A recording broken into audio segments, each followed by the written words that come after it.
こんにちは。日本コアコンディショニング協会マスタートレーナー A 級講師の奥野です。動画をご覧いただきありがとうございます。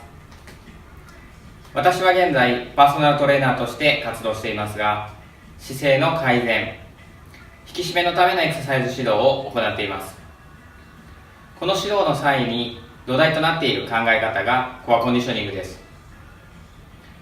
私がコアコンディショニングと初めて出会ったのは2006年の大学4年生の時でした。ストレッチポールから降りた時の体の変化に感動し、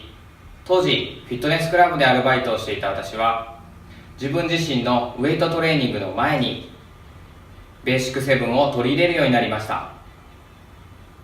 体が楽に動くようになり、挙上重量や回数が増え、高校時代から抱えていた腰部の違和感も少なくなっていきました。私たちが地球上で生活をしていく上で欠かせない、地面に対してまっすぐ立ち、2本の足で歩くという人の基本機能を再獲得することができるエクササイズがコアコンディショニングです。現代人の多くは身体活動量の低下に伴い、さまざまな不定収束を抱えています。赤ちゃんの発育発達過程に沿って進めていくコアの機能を再学習するためのエクササイズ、いい姿勢、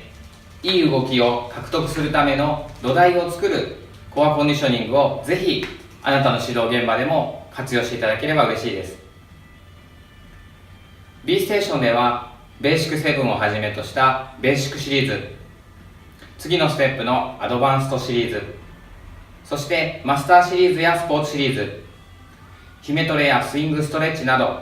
JCCA 公認セミナーを定期的に開催しています。セミナーの最新情報は B ステーションのブログで随時更新していますので、ぜひチェックをしてください。皆様にお会いできることを楽しみにしています。